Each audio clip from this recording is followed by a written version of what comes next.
United States Securities and Exchange Commission, the SEC, is looking into allegations that crypto exchange Coinbase illegally permitted Americans to exchange digital assets that ought to have been registered as securities. A Coinbase representative said to Reuters via email that the business does not list securities on its platform. And Paul Grewal, the company's legal head, said they were looking forward to discussing the issue with the SEC. Since the cryptocurrency trading platform boosted the amount of tokens in which it offers to trade, the SEC has been keeping a closer eye on it. Joining us to discuss further, Olumide Adesina, financial analyst at Quantum Economics. Olumide, good morning to you. We have the U.S. rate decision tomorrow. How are you gauging direction of global markets ahead of it? Have the 75 basis points hike already been priced in?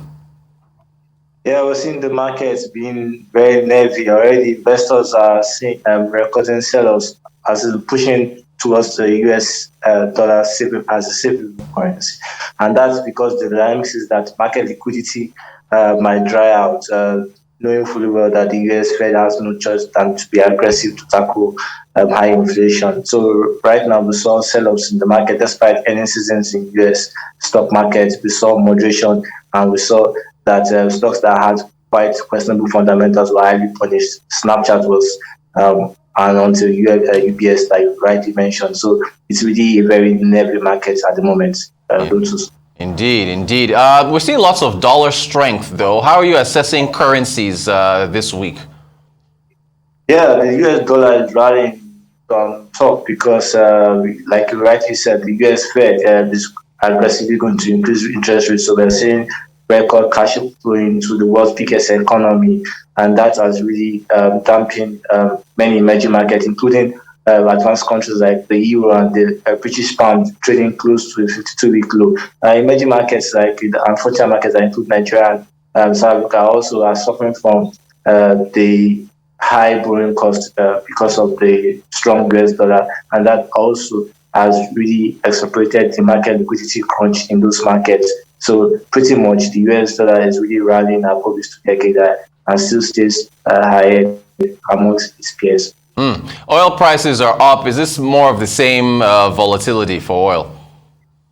Yeah, I think, oil prices moving above $100 a barrel. It just highlights the fact that the world is more concerned about Putin using energy price. Like you rightly said, you could see that the Russians are trying to use Gazprom as more of a weapon. We're entering towards winter season, and the world's largest economies depend on gas solely because of its less carbon print than the black hydrocarbons known as crude oil. So pretty much that has really made investors really shaky about the fact that we might see that pushing the world to higher recession, knowing fully well that before COVID, the price of energy was just about 30 euros per kilowatt. Now it's moving above $180. So the dynamics of the market has really changed, and that is why we are seeing big gains from oil majors. It is reported that Shell, Chevron, ExxonMobil will make $50 billion in Q2 on high crude oil prices. Yeah, and they're going to face windfall taxes if Rishi Sunak, I guess, gets his way, or maybe Liz Truss in the UK and also in the US, if Biden gets his way. Gold seems to have kissed the 1800 levels goodbye. What do you make of its price, and maybe even silver as well? Yeah, surprisingly, despite the fact that gold is usually seen as an anti-hedge against fiat inflation, and the fact that quantitative easing really brought the gold prices at some point over $2,000 per ounce. We're seeing the fact that investors are more keen on holding the US dollar than any so-called safe haven currency asset. And also the fact that the Russians usually now tend to use gold for their own transaction would have really surprised a lot of points, seeing price still staying that. But having said all these things, I think the major worries right now is the recession fears and the fact that all investors are moving towards the US dollar. Very, very interesting. Well, what do you make of the Coinbase Probe by the SEC? And it looks like it's weighing on crypto prices, which are down right now.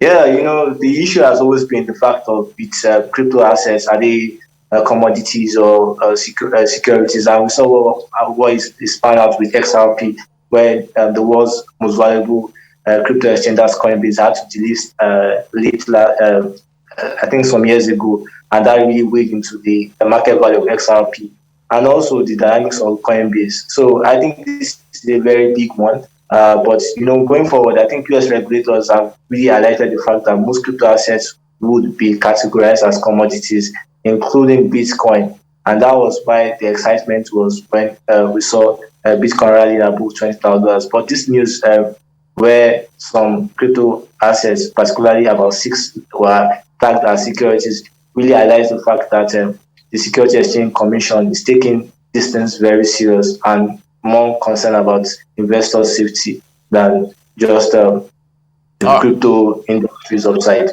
All right, about a minute to go. The Walmart profit warning. Any surprise there? Yeah, it's a bellwether. It just tells you that the dynamics role Walmart plays in the global economy, where it's one of the biggest grocers in the world, and it just tells you that a lot of consumers are focusing more on core products. I'm talking of food, and that's why we saw that the one biggest brick commerce giant had slowing margins, because we saw that consumers were less interested in other products rather than core product, and that really just tells you that investors are becoming very picky on where they put their money right in, and that is not really so good for the economy, and that could trigger what everybody is afraid to mention: recession. Yeah, the big R word. Olumide Adesina, financial analyst, quantum economics. Thank you so much for joining us. Appreciate your time.